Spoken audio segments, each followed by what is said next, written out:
मौलाना खुराब साहेब दामाद बरकतुह ওনার বক্তব্য শেষে ইনশাআল্লাহ দোয়া হয়ে শেষের দিকে আমরা রেজাল্ট ঘোষণা করব তো তারপর দোয়া হবে ইনশাআল্লাহ।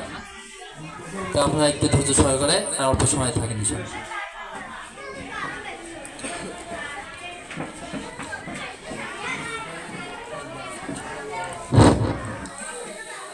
আসসালামু আলাইকুম ওয়া রাহমাতুল্লাহি ওয়া বারাকাতুহু। আসসালামু আলাইকুম ওয়া রাহমাতুল্লাহি ওয়া বারাকাতুহু। ওয়া আলাইকুম আসসালাম ওয়া রাহমাতুল্লাহ। বেশিক্ষণ বসে থাকতে থাকতে ক্লান্ত হয়ে গেছেন সবাই। আসসালামু আলাইকুম ওয়া রাহমাতুল্লাহি ওয়া বারাকাতুহু।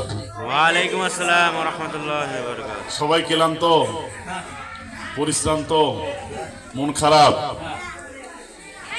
অল্প সময় কথা হবে, কথা বলার পরে রেজাল্ট ঘোষণা করা হবে। রেজাল্ট ঘোষণা করার পরে সংক্ষিপ্ত দোয়ার মাধ্যমে আজকের রেজাল্ট ঘোষণা প্রোগ্রাম ইনশাল্লাহ সমাপ্ত করা হবে। এই সময় পর্যন্ত ধৈর্য ধারণ করে সবাই বসার জন্য রাজি আছেন তো ইনশাল্লাহ? ইনশাআল্লাহ। আল্লাহ পাক রব্বুল আলামিন শেষ পর্যন্ত সবাইকে ধৈর্য ধারণ করে প্রোগ্রামের শেষ পর্যন্ত অটল থাকার মতো তৌফিক দান করেন। আলহামদুলিল্লাহ আলহামদুলিল্লাহ নাহমাদুহু ওয়া নাস্তাঈনুহু ওয়া নাস্তাগফিরুহু ওয়া নু'মিনু বিহি ওয়া নাতাওয়াক্কালু আলাইহি ওয়া নাউযু বিল্লাহি মিন শুরুরি আনফুসিনা ওয়া মিন সাইয়্যাতি আমালিনা মান ইয়াহদিহিল্লাহু ফালা মুদিল্লা লাহু ওয়া মান ইউদ্লিলহু ফালা হাদিয়া লাহু ওয়া নাশহাদু আন লা ইলাহা ইল্লাল্লাহু ওয়াহদাহু লা শারীকা লাহু ونشهد أن سيدنا وسندنا وحبيبنا وحبيب ربنا طبيبنا وطبيب قلوبنا ومولانا وأولانا محمد صلى الله تعالى عليه وعلى آله وأصحابه وبارك وسلم تسليما كثيرا كثيرا أما بعد فأعوذ بالله من الشيطان الرجيم بسم الله الرحمن الرحيم إنما يخشى الله من عباده العلماء وقال رسول الله صلى الله عليه وسلم إن العلماء ورثة الأنبياء وإن الأنبياء لم يورثوا دينارا ولا درهما وإنما ورثوا العلم فمن أخذه أخذ بحظ وافر أو كما قال رسول الله صلى الله عليه وسلم। রহিমিয়া নুরানি একাডেমি কর্তৃক আয়োজিত আজকের বাৎসরিক ফলাফল ঘোষণা এবং অভিভাবক সম্মেলনে উপস্থিত দিনদার মুসলমান ভাই এবং বোনেরা, আল্লাহ পাক রব্বুল আলামিনের দরবারে শুকরিয়া আদায় করি যে আল্লাহ পাক রব্বুল আলামিন আমাকে আপনাকে দুনিয়াবি সমস্ত ব্যস্ততা থেকে অবসর করে আল্লাহর রাসূলের প্রতিষ্ঠানের মধ্যে, দ্বীনের ইদারার মধ্যে ছাত্রদের পড়ালেখার মান উন্নয়ন সংক্রান্ত আজকের ফলাফল ঘোষণার এই মজলিসে যে আল্লাহ পাক আমাদেরকে একসঙ্গে বসে কোরআন এবং হাদিসের কিছু কথা বলা এবং শোনার মতো তৌফিক দান করেছেন, ওই আল্লাহ তাআলার পাক দরবারে কালেমাতুশ শুকর আদায় করি, অন্তরের স্থল থেকে চিৎকার করি, বলি আলহামদুলিল্লাহ। বেগার আকায় নামদা তাজেদারে মদিনা দো জাহানের সরদার নবী কুল শিরোমণি আদম আলাইহিস সালাতু ওয়াস সালাম থেকে নিয়ে এই পর্যন্ত যত মানব পৃথিবীর মধ্যে আসছেন, সমস্ত মানুষের মধ্যে সবথেকে উৎকৃষ্ট মহামানব, আসমানের নবী, জমিনের নবী, সূর্যের নবী, চন্দ্রের নবী, মানুষের নবী, জিনের নবী, গাছের নবী, মাছের নবী, কুল জাহানের সর্বস্তরের সর্বজগতের সর্বশ্রেষ্ঠ মহামানব, আমাদের বাবা মা, দাদা দাদি, নানা নানি, শাশুড় শাশুড়ি, ভাই বেরাদার, প্রতিবেশী, আত্মীয় স্বজন, সমস্ত সম্পর্ক থেকে সব থেকে নিকট এবং কাছের আমাদের সকলের কলিজার টুকরা শেষ নবীর শানে দরুদ পড়ি সাল্লাল্লাহু আলাইহি ওয়াসাল্লাম। সকাল থেকে এই পর্যন্ত কোরআন এবং হাদিস থেকে মোটামুটি ভাবে উল্লেখযোগ্য কিছু আলোচনা, সার সংক্ষেপ, সার নির্যাস কথাবার্তা হয়ে গেছে। আমি অল্প সময়ে অতীব জরুরি দুই একটি কথা বলার নিয়ত করছি। আল্লাহ পাক যে সমস্ত কথা হবে এই সমস্ত কথা অনুযায়ী আল্লাহ পাক আমাদের সকলকে আমল করার মতো তৌফিক দান করেন। সকলেই বলি আল্লাহুম্মা আমিন। আল্লাহুম্মা আমিন। যে ইদারার মধ্যে আসছি, এটা একটা দ্বীনি প্রতিষ্ঠান। এর শিরোনাম দেওয়া হয়েছে রহিবিয়া নুরানি একাডেমি। নতুন প্রজন্মকে কোরআন এবং জাগতিক শিক্ষায় শিক্ষিত করাই আমাদের লক্ষ্য এবং উদ্দেশ্য। এটার দ্বারা বোঝা গেল এই প্রতিষ্ঠানের মধ্যে শুধুমাত্র কোরআন এবং হাদিস শিক্ষা দেওয়া হয় না, কোরআন এবং হাদিসের পাশাপাশি জাগতিক শিক্ষায় একটা ছেলে এবং মেয়েকে শিক্ষাদান করা হয়। যে শিক্ষার কথা আল্লাহ পাক রব্বুল আলামিন কোরআনে বলেছেন, নবী মুহাম্মদুর রাসূলুল্লাহ সাল্লাল্লাহু আলাইহি ওয়াসাল্লাম যে শিক্ষার ব্যাপারে হাদিসে বলেছেন, সমস্ত সাহাবা, তাবি, তাবে তাবিন, আইম্মায়ে মুজতাহিদিন, খোলাফায়ে রাশিদিন, সালফে সালিহিন,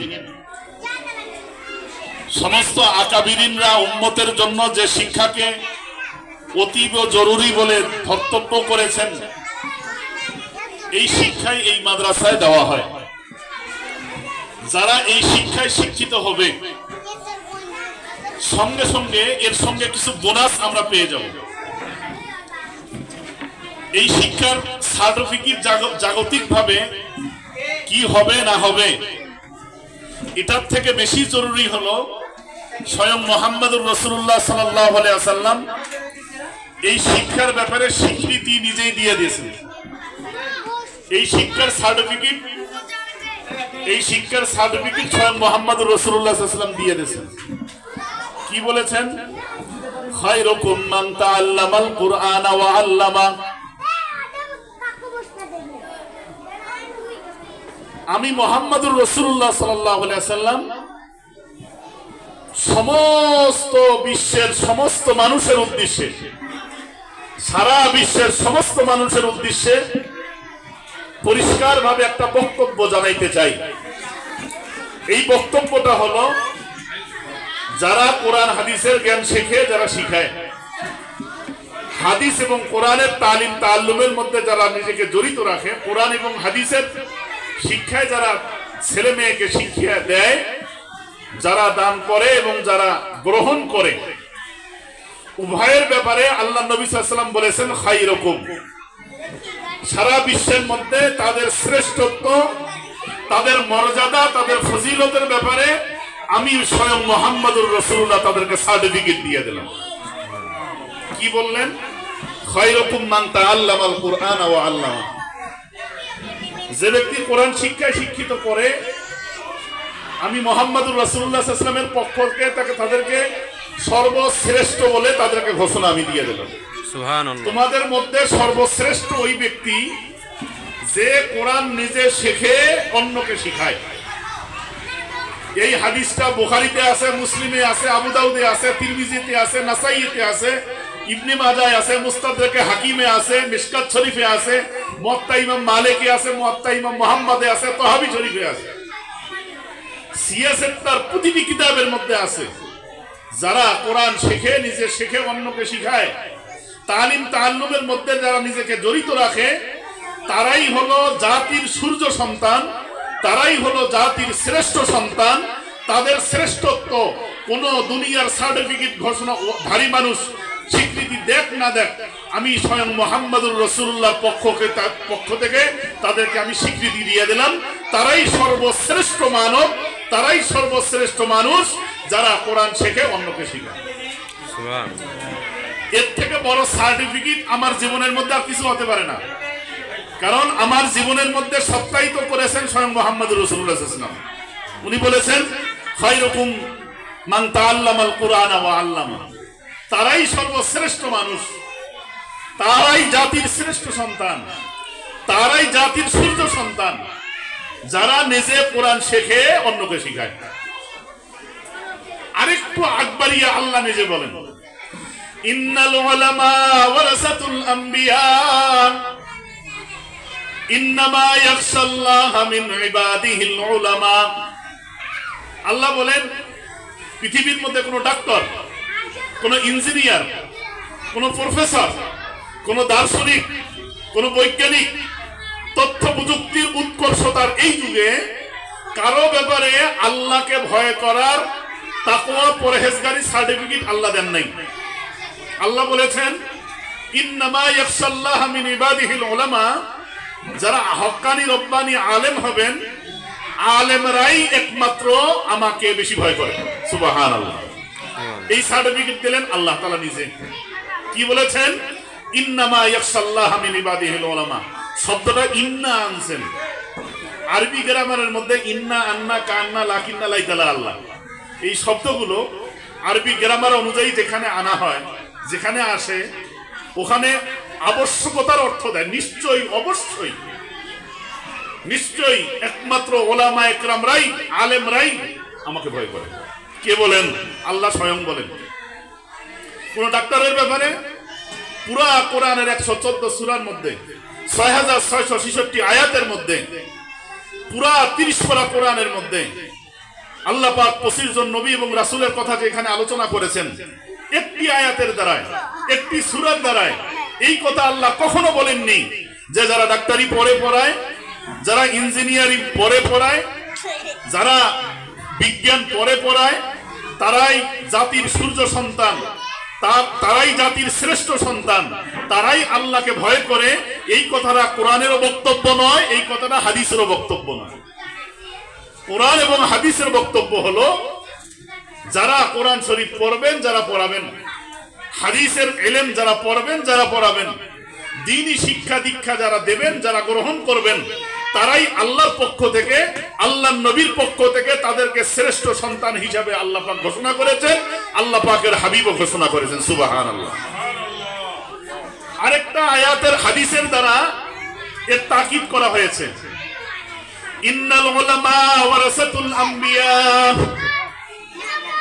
এই সামনে কথা বলি না বাবা, ইন্নাল উলামা ওয়ারাসাতুল আম্বিয়া, নিশ্চয়ই আল্লাহ পাকের নিকটে ইন্নাল উলামা ওয়ারাসাতুল আম্বিয়া, নবীরা চলে গেছেন, নবীদের পরে নবীদের স্থলাভিষিক্ত কে হবে? নবীর পরে নবীদের নায়ক কে হবে? নবীদের পরে নবীদের গদি নসীব কে হবে? নবীদের পরে নবীদের চেয়ারে কে বসবেন? নবীদের পরে নবীর সিংহাসনের মালিক কে হবেন? নবীদের পরে নবীদের স্থলাভিষিক্ত কে হবেন? পরিষ্কার বক্তব্য মুহাম্মদুর রাসূলুল্লাহ বলেন ইন্নাল উলামা ওয়ারাসাতুল আম্বিয়া, আমি চলে যাওয়ার পরে, আমার ইন্তেকালের পরে আমার রাজ সিংহাসন, আমার গদি, আমার চেয়ার, আমার ওয়ারিসের দাবিদার একমাত্র হযরতে উলামায়ে ইকরাম। ওয়া ইন্নাল আম্বিয়া লাম ইউরিসু দিনারা ওয়ালা দিরহামা, আমি কাউকে দুনিয়ার মধ্যে টাকা পয়সার ওয়ারিস মানে যাই না। ওয়া ইন্নামা ওয়ারাসুল ইলম, আমি ইলমের ওয়ারিস মানে যাই। ফামান আখাযাহু আখাযা বিহাজ্জিন ওয়াফির, যাদেরকে আল্লাহ পাক ইলম দিয়েছেন, পৃথিবীর মধ্যে সমস্ত ভালাই আল্লাহ তাদেরকে দিয়েছেন। সুবহানাল্লাহ। আল্লাহ পাক কোরআনে বলেন কুল হাল ইয়াস্তাবিল্লাযীনা ইয়ালামুনা ওয়াল্লাযীনা লা ইয়ালামুন, যারা জানে, যারা জানে না, যাদেরকে আমি ইলম দিয়েছি, যাদেরকে ইলম দেই নেই, তারা কি কখনো এক হতে পারে? তারা কখনো। এই জন্য সাইয়্যিদনা আলী রাদিয়াল্লাহু তাআলা আনহু বলেন রাদিনা কিসমাতাল জব্বার ফিনা, রাদিনা কিসমাতাল জব্বার ফিনা, লানা ইলমুন ওয়ালিল আ'দা'i মালু, ফাইন্নাল মালা ইয়াফনা আন করিবিন ওয়া ইন্নাল ইলমা ইয়াবকা লা ইয়াজালু। শেরে খোদা আলী বলেন রদিনা কিসমাতাল জব্বার ফিনা, আল্লাহর বন্ধনের উপরে আমরা সবাই রাজি হয়ে গেছি। আল্লাহর বন্ধনটা কি? লানা ইলমুন ওয়ালিল আ'দা'i মালু। আল্লাহ পাক আল্লাহর প্রিয় ব্যক্তিদেরকে আল্লাহ পাক ইলম দিয়েছেন, আর মুসলমানের দুশমন, আল্লাহর রাসূলের দুশমনকে আল্লাহ মাল দিয়েছে। মালের প্রাচুর্য, দুনিয়ার অর্থ সম্পদ, দুনিয়ার লৌকিকতা, দুনিয়ার চাকচিক্য আল্লাহ পাক ইহুদি নাসারা খ্রিস্টানদেরকে দিয়েছেন, আর আল্লাহ পাক আল্লাহর বন্ধুদেরকে আল্লাহ পাক ইলম দিয়েছেন। ফাইন্নাল মালা ইয়াফনা আন করিবিন, জেনে রাখো, আলী রাদিয়াল্লাহু তাআলা বলেন জেনে রাখেন আপনারা সবাই, মাল তো অতি সত্ত্বর ধ্বংস হয়ে যাবে। ওয়া ইন্নাল ইলমা ইয়াবকা লা ইয়াজালু, আর যে ইলম উলুমে তাহসিল, উলুমে নববী, আসমানি যে ইলম আল্লাহ পাক আপনাদেরকে দিয়েছেন, এটা আপনার কবরে কাজে লাগবে, এটা হাসরে কাজে লাগবে, এটা পুলসিরাতে কাজে লাগবে, এটা জান্নাত জাহান্নামের মাসলার মধ্যে কাজে আসবে। এই ইলম আপনাকে কবরের আযাব থেকে বাঁচাবে, এই ইলম আপনাকে হাসর থেকে বাঁচাবে, এই ইলম আপনাকে পুলসিরাতের রাস্তা সহজ করে দেবে, এই ইলম আপনাকে জাহান্নামের লেলিহান শিখা আগুন থেকে আপনাকে রক্ষা করবে, এই ইলম আপনাকে সবকিছু করবে। তাহলে আমি যদি এখানে কোরআন হাদিসও পাই, আমি যদি এখানে জগতে চলার জন্য আমার বাংলা দরকার, ইংরেজি দরকার, অঙ্ক দরকার, সায়েন্স দরকার, আর্টস দরকার, কমার্স দরকার, এটা আমরা এখানে পেয়ে যাইতেছি। আমরা বাংলাও পাইতেছি, আরবিও পাইতেছি, দুনিয়া আমার হচ্ছে, আখিরাতও আমার হচ্ছে। আমরা যদি চাই আমার ছেলেকে বৈজ্ঞানিক বানাবো, আমার ছেলেকে ডাক্তার বানাবো, প্রফেসর বানাবো, ইঞ্জিনিয়ার বানাবো, এই মাদ্রাসায় ভিত্তি করে দেবে আপনাকে। এই মাদ্রাসায় ক্লাস 1 থেকে নিয়ে ক্লাস 3 পর্যন্ত আপনার ছেলের ভিত্তিটা করে দেবে। আমাদের লক্ষ্য উদ্দেশ্য, একটা বাচ্চার, হাদিসের মধ্যে মুহাম্মদুর রাসূলুল্লাহ নীতিমালা জারি করেছেন, একটা বাচ্চার জন্ম হওয়ার পর থেকে নিয়ে 7 দিন পর্যন্ত কি করতে হবে, 40 দিন পর্যন্ত কি করতে হবে, বিস্তারিত বিবরণ বলে দিয়েছেন আল্লাহ নবী সাল্লাল্লাহু আলাইহি ওয়াসাল্লাম। বাচ্চার জন্মের সঙ্গে সঙ্গে তার কানে আযান দিয়ে দেওয়া, বাচ্চার 7 দিন বয়সে তার সুন্দর নাম রাখা, সুন্দর করে তারা আকিকার ব্যবস্থা করা, এই যে নীতিমালাগুলো, বাচ্চার যখন 7 বছর বয়স হবে তাকে এই দ্বীনি শিক্ষা নামাজের জন্য বলা, যখন 10 বছর বয়স হবে নামাজের জন্য তাকে বাধ্য করা, এই যে নীতিমালাগুলো যেগুলো আছে, এই ভিত, এই মজবুতিটা আমরা এই রহিমিয়া নুরানি একাডেমি হাফিজি মাদ্রাসা থেকে আমরা করে দেব। উদ্দেশ্য হলো এই বাচ্চা বড় হলে বিজ্ঞান বৈজ্ঞানিক হবে, এই বাচ্চা বড় হলে চাই দার্শনিক হোক, এই বাচ্চা বড় হলে চাই ডাক্তার হোক, এই বাচ্চা বড় হলে বড় বড় শিক্ষায় শিক্ষিত হোক না কেন, আর যাই হোক, এই বাচ্চার ভিত্তিটা আমরা যদি করে দেই, এই রহিমিয়া মাদ্রাসা থেকে যে বাচ্চা ক্লাস 1 থেকে পেলে nursery class 1, class 2, class 3 pass করে যে বাচ্চা বের হবে, বড় হলে আর যাই হোক, এই বাচ্চা কখনো নাস্তিক মুরতাদ হবে না, এই বাচ্চা কখনো ইসলামের বিরুদ্ধে কলম ধরবে না, এই বাচ্চা কখনো ইসলামের বিরুদ্ধে আঙ্গুল তুলবে না, ইসলামের হুকুম হাকামের ব্যাপারে এই বাচ্চা কখনো তার জবানকে দারাজ করবে না, তার কলমের খোসায় ইসলাম আঘাতে জর্জরিত হবে না, নাস্তিক মুরতাদ হবে না এই বাচ্চা কখনো, ইসলামের বিরোধী এই বাচ্চা অবস্থান নেবে না। এই জন্য যে এই বাচ্চার প্রাথমিক যে ভিত্তিটা আমরা করে দিছি ইসলামিয়াতের উপরে। এই জন্য নিয়ম হলো, একটা বাচ্চা জন্মগ্রহণ করার পরে তার কানের মধ্যে আল্লাহু আকবারের আওয়াজ কেন দেওয়া হয়? এই জন্যই দেওয়া হয়, তুমি যতই বড় হও না কেন, তুমি যতই শিক্ষায় শিক্ষিত হও না কেন, জন্মের পরে তোমার কানের মধ্যে আল্লাহর একাত্মবাদের আওয়াজ, আল্লাহর রুবুবিয়্যতের আওয়াজ, রাসূলুল্লাহর আওয়াজ তোমার কানে এই জন্য দেওয়া হয় যে তোমার এই কানের আওয়াজ দেওয়া হলো যাতে করে ইহুদি নাসারা খ্রিস্টান, যাতে করে বৌদ্ধ, যাতে করে নাস্তিক মুরতাদদের কোনো চক্রান্তে এই আওয়াজ তোমার কান থেকে বের হইতে না পারে। এই জন্য আওয়াজ দেওয়া হয়, কালেমার আওয়াজ, কালেমায়ে শাহাদাতের আওয়াজ, কালেমায়ে তাওহীদ তাহমিদের আওয়াজ, এই তোমার কানের মধ্যে আজকে দেওয়া হইতেছে যে তোমার জন্মই হলো আল্লাহর একত্ববাদের স্বীকারোক্তির উপরে, তোমার জন্মই হলো আশহাদু আল্লা ইলাহা ইল্লাল্লাহর উপরে, তোমার জন্মই হলো এলায়ে কালিমাতুল্লাহর উপরে, যাতে করে তুমি বড় হয়ে নাস্তিক মুরতাদ না হও, যাতে করে তুমি বড় হয়ে তোমার কলমের খোসায় ইসলাম আঘাতপ্রাপ্ত না হয়, যাতে করে তুমি বড় হলে তুমি ইসলামের বিরুদ্ধে অবস্থান না নাও, যাতে করে তুমি বড় হলে তোমার ইসলামের পক্ষেই তোমার অবস্থানটা থাকে।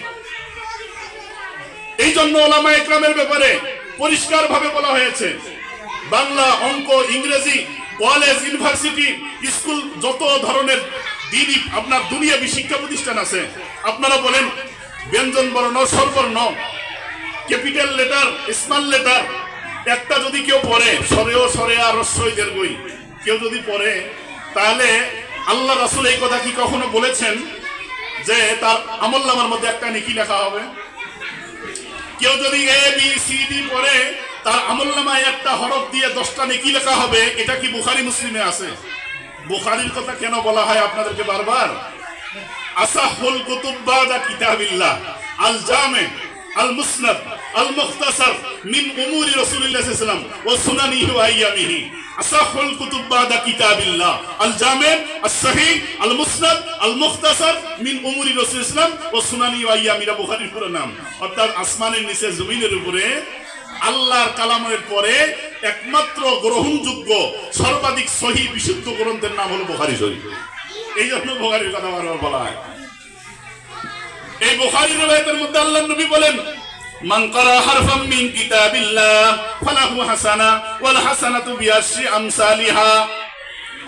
যদি কোনো ব্যক্তি একটি হরফ পড়ে, কালামুল্লাহ শরীফ থেকে একটি হরফ হলো আলিফ, বা, তা, সা, জিম, হা, খ, একটি হরফ যদি কোনো ব্যক্তি পড়ে, মান ক্বারা হারফাম মিন কিতাবিল্লাহ ফালাহু হাসানা ওয়াল হাসানাতু বিআশরি আমসালিহা। একটা হরফ পড়লে 10টা নেকি আল্লাহ তাআলা আমলনামার মধ্যে লিখে দেবেন, সুবহানাল্লাহ। 10টা গুনাহ আল্লাহ পাক মাফ করে দেবেন, সুবহানাল্লাহ। 10টা মর্যাদা আল্লাহ পাক তার বৃদ্ধি করে দেবেন, সুবহানাল্লাহ। যেমন হাদিসের মধ্যে আসছে, ইজা মাতাল ইনসান ইনকাতা আনহু আমালহু ইল্লা মিন সালাসা ইল্লা মিন সাদাকাতিন জারিয়া আও ইলমিন ইনতাফা বিহি আও ওয়ালাদিন সালিহিন ইয়াদউ লা।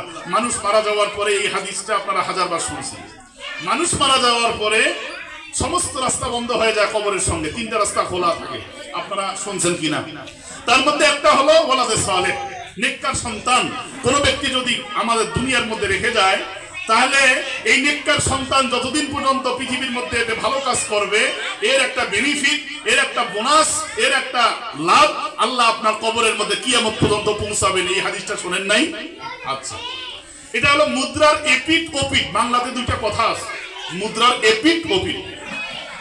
যদি আমার ছেলে হাফেজ হয়, আলেম হয়, নামাজি হয়, রোজাদার হয়, এই সব যদি আমার কবরের মধ্যে পৌঁছে যায়, তাহলে আমার ছেলে যদি ইয়াবাখোর হয়, ফেন্সিডিল হয়, আপনার দুর্নীতিগ্রস্ত ব্যক্তি হয়, জুলুমবাজ হয়, নেশাখোর হয়, আপনাদের ডাকাত হয়, চোর হয়, মাস্তান হয়, চাঁদাবাজ হয়, তাহলে এর একটা গুনাহ কি আমার আমলনামায় যাবে না?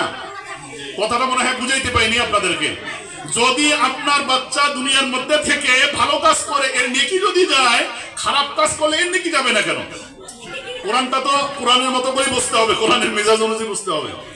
যদি আপনার বাচ্চাকে দুনিয়ার মধ্যে ভালো বানাইলেন, এই নেকিটা আপনার কবরে যাইতেছে, পাইতেছেন, বোনাস পাইতেছেন, তাহলে যে বাচ্চাটাকে আপনি কোরআন শিক্ষায় শিক্ষিত করলেন না, হাদিসের শিক্ষায় শিক্ষিত করলেন না, যে বাচ্চাকে দুনিয়ার কোন শিক্ষা আপনি শিক্ষিত করলেন না, ওই বাচ্চা যতদিন দুনিয়ার মধ্যে বেনামাজি, রোজা রাখবে না, হজ করবে না, যাকাত দেবে না, মদ খাবে, চুরি করবে, মিথ্যা বলবে, গীবত শিকায়ত করবে, চগলখড়ি করবে, জিনা ব্যভিচার করবে, জুলুম করবে, ইয়াবা ফেন্সিডিল বাবা খাবে, এই সমস্ত অন্যায় অপরাধ করার কারণে আপনি বাবা হয়ে আপনার কবরে গুনাহ যাবে না?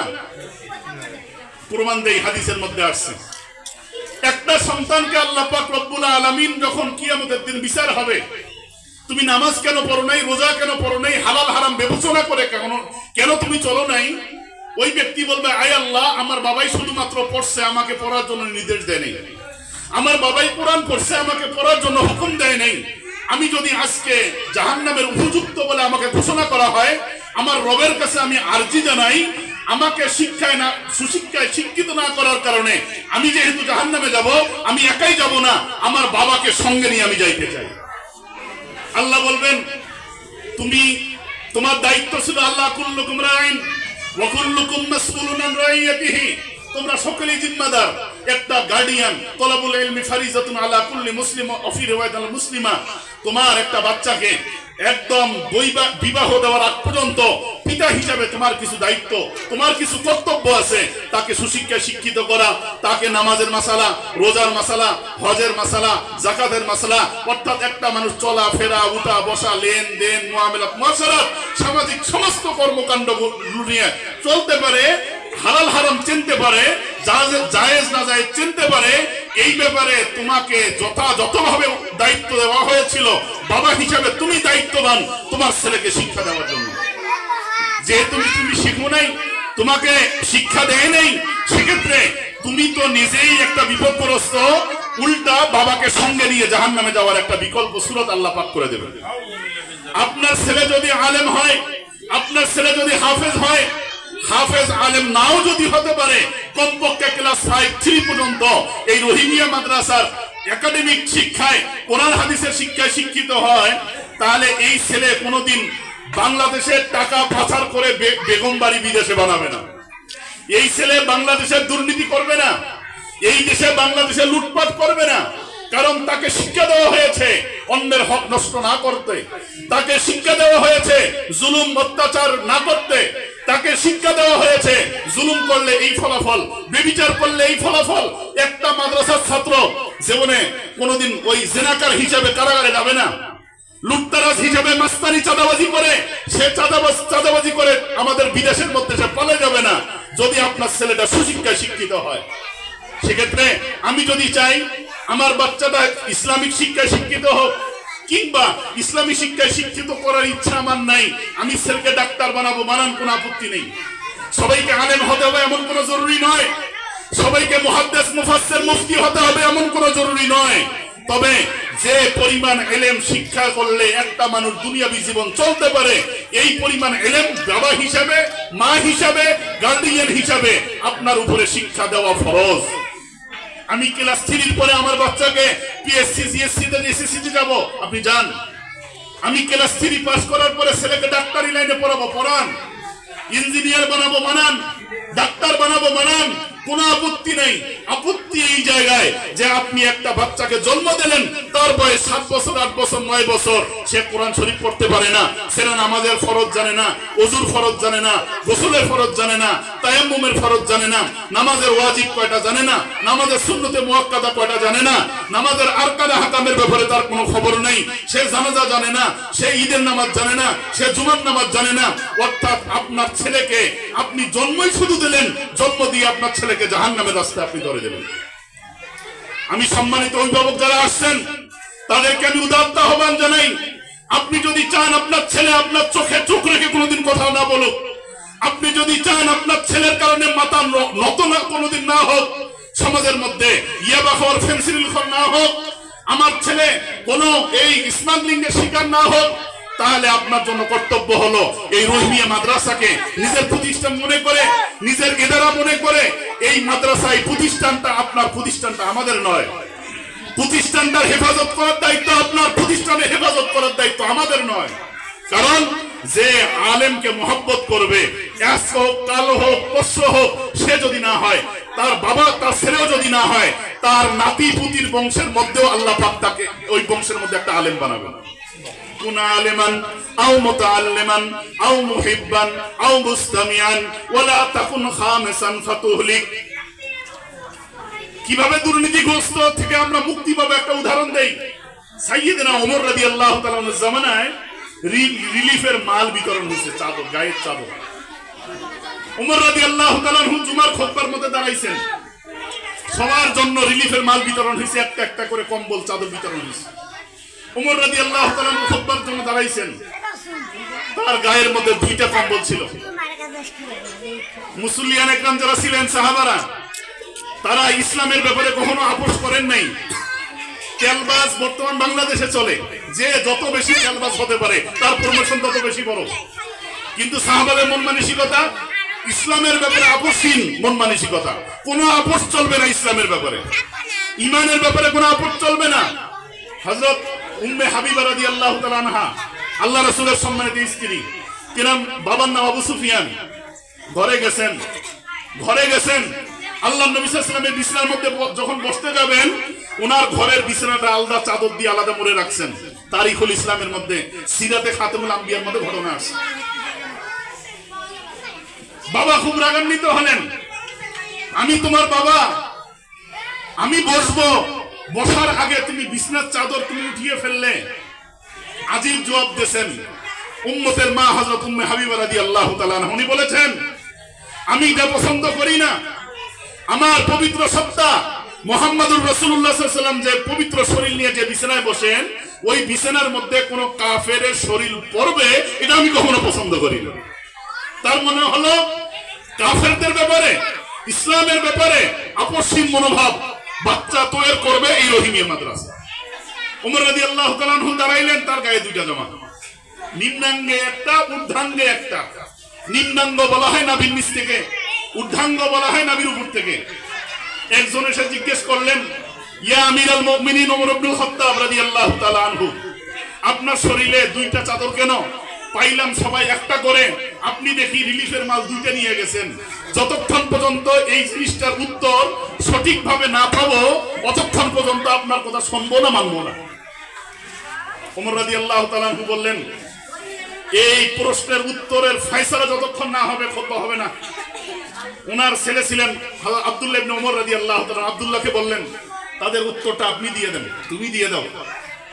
ওমর দাঁড়ালেন, সমস্ত সাহাবীর সামনে বললেন, আপনারা যদি মনে করেন আমার বাবা কখনো দুর্নীতি করছে, রিলিফের মাল, সিলিফের মাল, আমাদের টিসিবির কার্ড, গর্ভধারিণী কার্ড, আমাদের বয়স্ক ভাতা, বিধবা ভাতার কোনো দুর্নীতি কখনো করছে, তাহলে আজ থেকে আমার বাবা কোনোদিন আর খেলাফতের দাবি করবে না। খলিফা হওয়ার অযোগ্য সে, যেহেতু তার শরীরের মধ্যে রিলিফের মাল চুরি করার মতো একটা অপবাদ তার শরীরে লেগে গেছে। তবে আমি বলি, আমার বাবার শরীরের মধ্যে এমন কাপড় নাই যে কাপড় দিয়ে সে জুমার খুতবা দিতে পারে। অথচ আপনারা জেনে খুশি হবেন, বাংলাদেশের মতো দেশের উনি বাচ্চা ছিলেন না, ওয়াক্তজাহান একাই শাসন করতেন সাইয়্যিদনা ওমর ইবনুল খাত্তাব রাদিয়াল্লাহু তাআলা। খেলাফত কায়েম করছেন, খেলাফত মিনহাজুন নবুওয়া কায়েম করছেন উনি। আব্দুল্লাহ বললেন রাদিয়াল্লাহু তাআলা আনহু, আমার ভাগের যে চাদর, খুতবা দেওয়ার জন্য শরীর আবৃত করার মতো কোনো কাপড় উপরের ঘরে নাই। তো সেক্ষেত্রে উনি যদিও আমিরুল মুমিনিন, আমার যে ভাগে যে চাদরটা আমি পাইছি, এই চাদরটা খুতবা দেওয়ার জন্য আমি আমার বাবাকে দিয়ে দিয়েছি। সুবহানাল্লাহ। নিম্নাঙ্গে যে চাদর পরছেন বাবার চাদর, বাবার ভাগের, আর আমি আমার ভাগের যেটা পাইছি এটা আমি আমার বাবাকে দিয়ে দিছি, যেহেতু বাবা খুতবা দেওয়ার মতো এমন কোন জামা নাই যে জামা দিয়ে সে খুতবা দিতে পারে। ইসলামী শিক্ষায় শিক্ষিত হলে বাংলাদেশের দুর্নীতি থাকবে না, লুটতারাজ থাকবে না, মারামারি, কাটাকাটি, হানাহানি, খুন খারাপি থাকবে না, ইয়াবাখোর, নিশাখোর তৈরি হবে না, জেনাখোর, বেবিচাখোর আমরা তৈরি হবে না, যদি আমাদের বাচ্চাগুলোকে আমরা এই দ্বীনি ইদারায় শিক্ষায় শিক্ষিত করি। আমাদের বাচ্চা যদি এই শিক্ষায় শিক্ষিত হয়, কোনোদিন চাঁদাবাজি মাস্তানি আমার বাচ্চা করবে না, কোনোদিন মেয়েকে নিয়ে ভাগবে না, কোনোদিন ইয়াবা, ফেন্সিডিল, হিরোইন খাবে না, কোনোদিন কোনো পর্নারীর দিকে আকৃষ্ট হবে না। আমার বাচ্চা আমার চোখের দিকে তাকিয়ে কথা শুনবে না। যে বাচ্চাগুলো ইসলামী শিক্ষায় শিক্ষিত হবে, বৃদ্ধ বয়সে আপনি ওই ছেলে ধাক্কা দিয়ে আমাকে ঘর থেকে বের করে দেবে না, আমাকে বৃদ্ধাশ্রমে যেতে হবে না। সুতরাং আমি যদি চাই আমার বাংলাদেশটা সোনার বাংলাদেশ হোক, আমার সমাজটা সোনার সমাজ হোক, আমার পরিবারটার মধ্যে শান্তি নেমে আসুক, তাহলে ইসলামী শিক্ষার বিকল্প কোন শিক্ষা বিশ্বের মধ্যে এখনো আসে নাই। ওমর রাদিয়াল্লাহু তাআলা বললেন, আমার একটা জামার চাদর, আমার ছেলের চাদর, দুই চাদর একসঙ্গে নিয়ে আমি খুতবা পড়তেছি। আরেক riwayate আসছে, ওমর যখন খুতবা দিতেন 12টা তালি ওনার শরীরের মধ্যে ছিল। ওনার দুনিয়ার লাইনে অগ্রগতি হন নাই, দুনিয়ার মধ্যে থেকে আখিরাতের সঞ্চয় করছেন। আলা কুল্লুকুম রাইন ওয়া কুল্লুকুম মাসউলুন আন রাইয়াতিহি, তোমরা সবাই রাখাল, তোমরা সবাই জিম্মাদার, যার যার জিম্মাদারি সম্পর্কে তোমাকে জিজ্ঞাসিত হতে হবে। দুনিয়ার ধোঁকায় না পড়ি। জিনাতুল হায়াতিদ দুনিয়া ওয়াল বাকিয়াতুস সালিহাত, দুনিয়াটা একটা চাকচিক্যর যুগ, দুনিয়ার ধোঁকায় আমরা না পড়ি। দুনিয়া অতক্ষণ পর্যন্ত আপনাকে ছাড়বে না যতক্ষণ পর্যন্ত আপনাকে জাহান্নামে না পৌঁছায়। দুনিয়া বেশি ভালো নয়, আর দুনিয়া মালউনুন, দুনিয়া অভিশপ্ত। আর এই অভিশপ্ত দুনিয়ার পিছনে যারাই ঘুরবে তাদেরকে একটা নিকৃষ্ট বাজে উদাহরণ দেওয়া হয়েছে। এই জন্য আমার সম্মানিত মুসলিয়ান ইকরাম, আমার অভিভাবকবৃন্দ, আমার ভাইয়েরা, আমার মারা, আমি যদি চাই আমার সন্তানটা সোনার সন্তান হোক, আমার সন্তানটা কোরআনের হাফেজ হোক, আমার সন্তানটা কোরআন আমাদের আলেম হোক, কমপক্ষে ক্লাস 3 পর্যন্ত ইসলামিক কৃষ্টি কালচার অনুযায়ী আমার ছেলেটা পড়াশোনা করুক, তাহলে আমার জন্য কর্তব্য হলো যত শ্রম যাক, যত সহযোগিতা লাগুক, যত ধরনের কষ্ট যাক, অর্থনৈতিক সহযোগিতা, আমাদের শক্তিগত সহযোগিতা, পরামর্শ দিয়ে সহযোগিতা, হর লাইনে এই রহিমে নুরানি হাফিজ মাদ্রাসাকে আমি নিজের ছেলের মতো, নিজের পরিবারের মতো আমরা যদি দেখি, ইনশাআল্লাহ তাআলা এই মাদ্রাসা অতি সত্বর অল্প সময়ের মধ্যে দাওরা হাদিস পর্যন্ত হয়ে যাবে ইনশাআল্লাহ। একটা বাচ্চা ক্লাস 3 পর্যন্ত পড়ে অন্য জায়গায় যদি যায়, ফলাফলটা কি আসবে? আমার বাচ্চার সূরা ইয়াসিন মুখস্থ হয়ে যাবে। আর সূরা ইয়াসিনের সংজ্ঞা কি? মান করা সূরাতুল ইয়াসিন মাররাতান ওয়াহিদান, যদি কোনো ব্যক্তি সূরা ইয়াসিন একবার পড়ে, আল্লাহ পাকের হাবিব বলেন 10 খতম কোরআনের সওয়াব আল্লাহ তাআলা আমাদের দিবেন। আমার কারণে আমার ছেলে সূরা ইয়াসিন মুখস্থ করলো, শুধু ছেলেই সওয়াব পাবে, আমি পাবো না, এই ধরনের অন্যায় অবিচার আল্লাহ কখনো করেন না। কারণ আল্লাহর নিয়ম হলো আপনার ওসিলায় একটা হাফেজ তৈরি হয়েছে, আলেম তৈরি হয়েছে, নামাজি হয়েছে, রোজাদার হয়েছে, দ্বীনের পথে চলনেওয়ালা হয়েছে। ভাই দোস্ত বুজুর্গ, একটা মানুষ যদি আমার ওসিলায় হাফেজ কোরআন দ্বীনি ইলম শিক্ষা দীক্ষা করে, এই ব্যক্তি কিয়ামত পর্যন্ত যত মানুষকে শিখাবে, সারা জিন্দেগি যত কোরআন তেলাওয়াত করবে, একটা সওয়াব আল্লাহ আমার আমলনামার মধ্যে দিয়ে দেবে। তা আমার বাচ্চা ক্লাস 3 যদি পড়ে, ক্লাস 3 পর্যন্ত আমার বাচ্চা যদি এখানে থাকে, আমার বাচ্চা সূরা ইয়াসিন মুখস্থ, আমার বাচ্চা সূরা ওয়াকিয়া মুখস্থ, আমার বাচ্চা সূরা ইয়াসিন লিখতে পারবে, পড়তে পারবে। আমলি যে সূরাগুলো আছে, সূরা ওয়াকিয়া, সূরা মুলক, সূরা ইয়াসিন, এই সমস্ত আমলি সূরাগুলো, সূরা হাসর, এগুলো সব আমার বাচ্চা সুন্দরভাবে, আমাদের পুরা এই সূরাগুলো আমার বাচ্চা আমার মুখস্থ করতে পারবে। আমি যদি নিজে না জানি, আমি উম্মতকে জানাবো কিভাবে? চাপাবাজি দিয়ে ইসলাম চলে না, গলাবাজি দিয়ে ইসলাম চলে না। ইসলাম তার নিজস্ব শরীয়ত অনুযায়ী, নিজস্ব কক্ষপথে, নিজের রাস্তায় শরীয়ত চলবে। আমার পক্ষে আসলে আমি মানবো, না আসলে আমি মানবো না, এই ধরনের দুদুল্যমনায় ইসলাম চলবে না। কারণ আলিয়াউমা আকমালতু লাকুম দীনাকুম ওয়া আতমামতু আলাইকুম নি'মাতি ওয়া রাদিতু লাকুমুল ইসলাম দীনা। ইসলামকে পূর্ণাঙ্গ করে দেওয়া হয়েছে।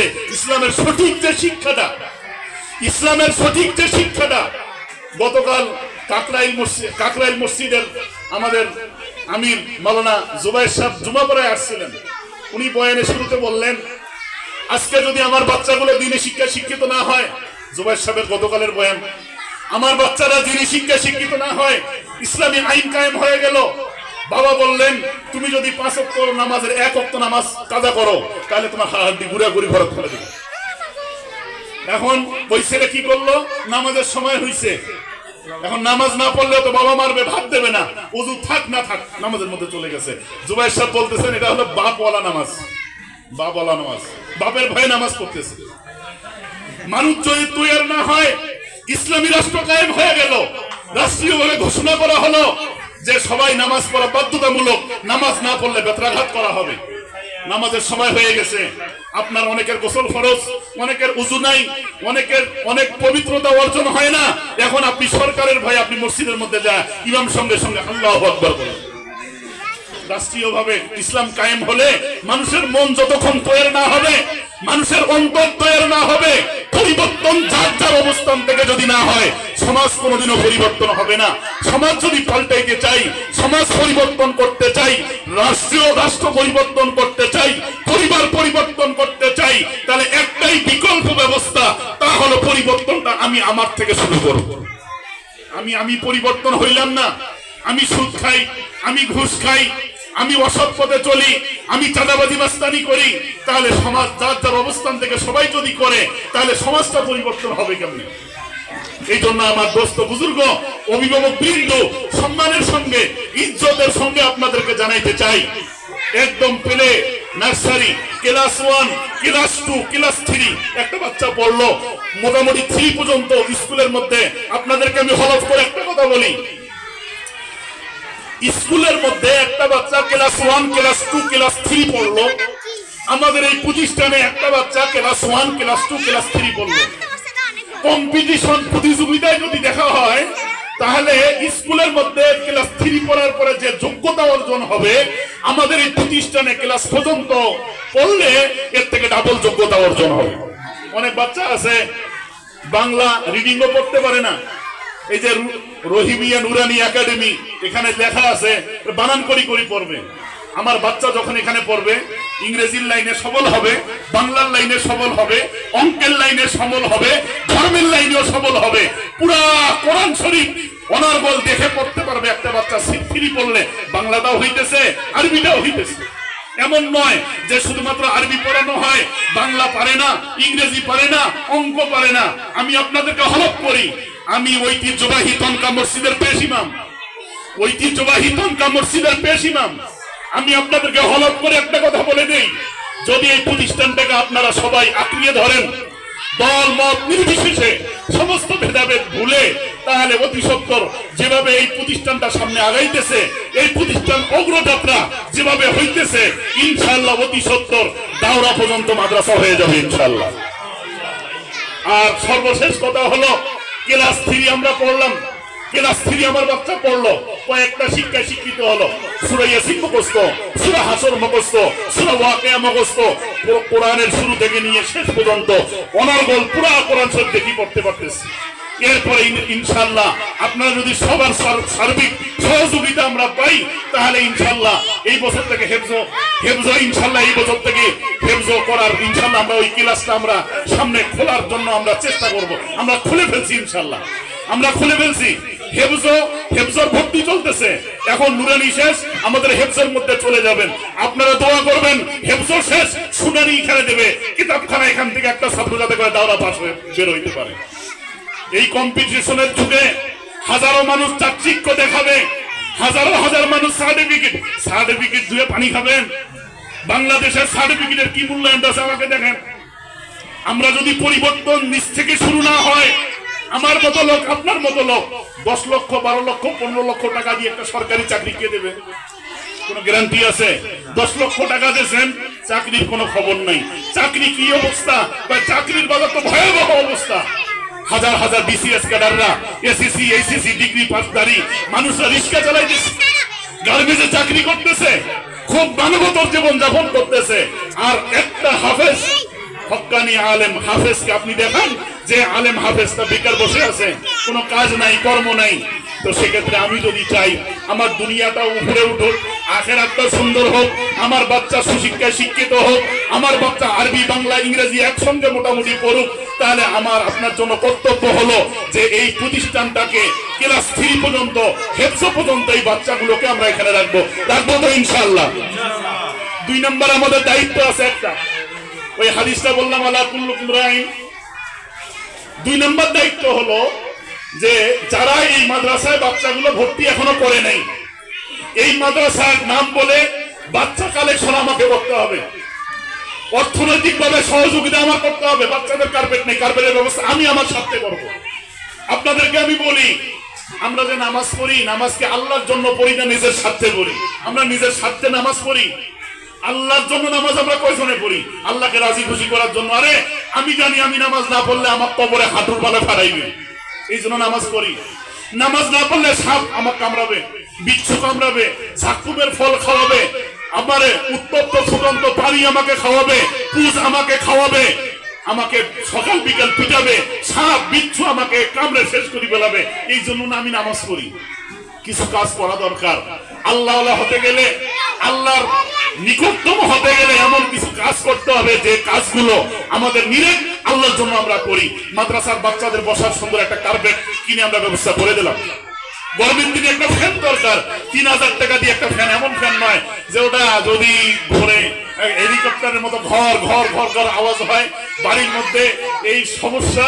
এটা কি, এটা মাদ্রাসার মধ্যে আমরা একটা ফ্যানের ব্যবস্থা করে দিলাম। এইটা যাতে না হয়, একদম বিআরবি যমুনা ভালো একটা ফ্যান আমরা এখানে ব্যবস্থা আমরা করে দিই। দিলে কি হবে, এটা আমার সদকায়ে জারিয়া, সব আমার আমলনামার মধ্যে আল্লাহ পাক করে দেবেন। তো ইনশাআল্লাহ অনেক কথা হয়ে গেল, অনেক সময় চলে গেছে, 12টা পার হয়ে গেছে। আপনাদেরকে উদাত্ত আহ্বান জানাই, আমার সম্মানিত অভিভাবক বৃন্দ যারা আছেন, আমরা চোখ কান বন্ধ করে এতদিন পর্যন্ত প্রতিষ্ঠান যে অবস্থায় আছে, সামনে অগ্রগামিতা হওয়ার জন্য, সামনে আমাদের এই পড়ালেখার মান উন্নয়নের জন্য আপনাদের সবার সহযোগিতা চাই। সবার সার্বিক সহযোগিতা দিয়ে এই প্রতিষ্ঠানটা ইনশাআল্লাহ সামনে এগিয়ে যাবে, বহুদূর এগিয়ে যাবে। এবং আমি যদি আমার একটা বাচ্চাকে এখানে, আমার বাচ্চা নাই হুজুর, ছোট ছোট বাচ্চা তো আমার এখানে নাই, আমি কাকে দেব? আপনি 10টা বাচ্চাকে এখানে কালেকশন করে দেন। হুজুর আমি কি পাবো? একটা বাচ্চা যদি এখানে পড়বে, যতদিন পর্যন্ত আলিফ বা তাসা পড়বে, আলিফ লাম মিম পড়বে, ততদিন পর্যন্ত আল্লাহ পাক আমার আমলনামার মধ্যে সওয়াবের হাদিয়া পাঠাইতে থাকবে। মান ক্বারা হারফান মিন কিতাবিল্লাহ ফালাহু হাসানা ওয়াল হাসানাতু বিআশরি আমসালিহা লা আকুলু আলিফ লাম মিম হারফুন বাল আলিফুন হারফুন লামুন হারফুন ওয়া মিমুন হারফুন। আল্লাহর নবী বলেন, কেউ যদি বলে আলিফ লাম মিম, আল্লাহ পাকের হাবিব বলেন, তাহলে আলিফ লাম মিম পড়ার কারণে কয় 3টা হরফ আলিফ লাম মিম, 3টা নেকি দেওয়া হবে না। তাই আলিফ লাম মিম পড়ার কারণে 30টা নেকি আল্লাহ তার আমলনামার মধ্যে দিয়ে দেবে।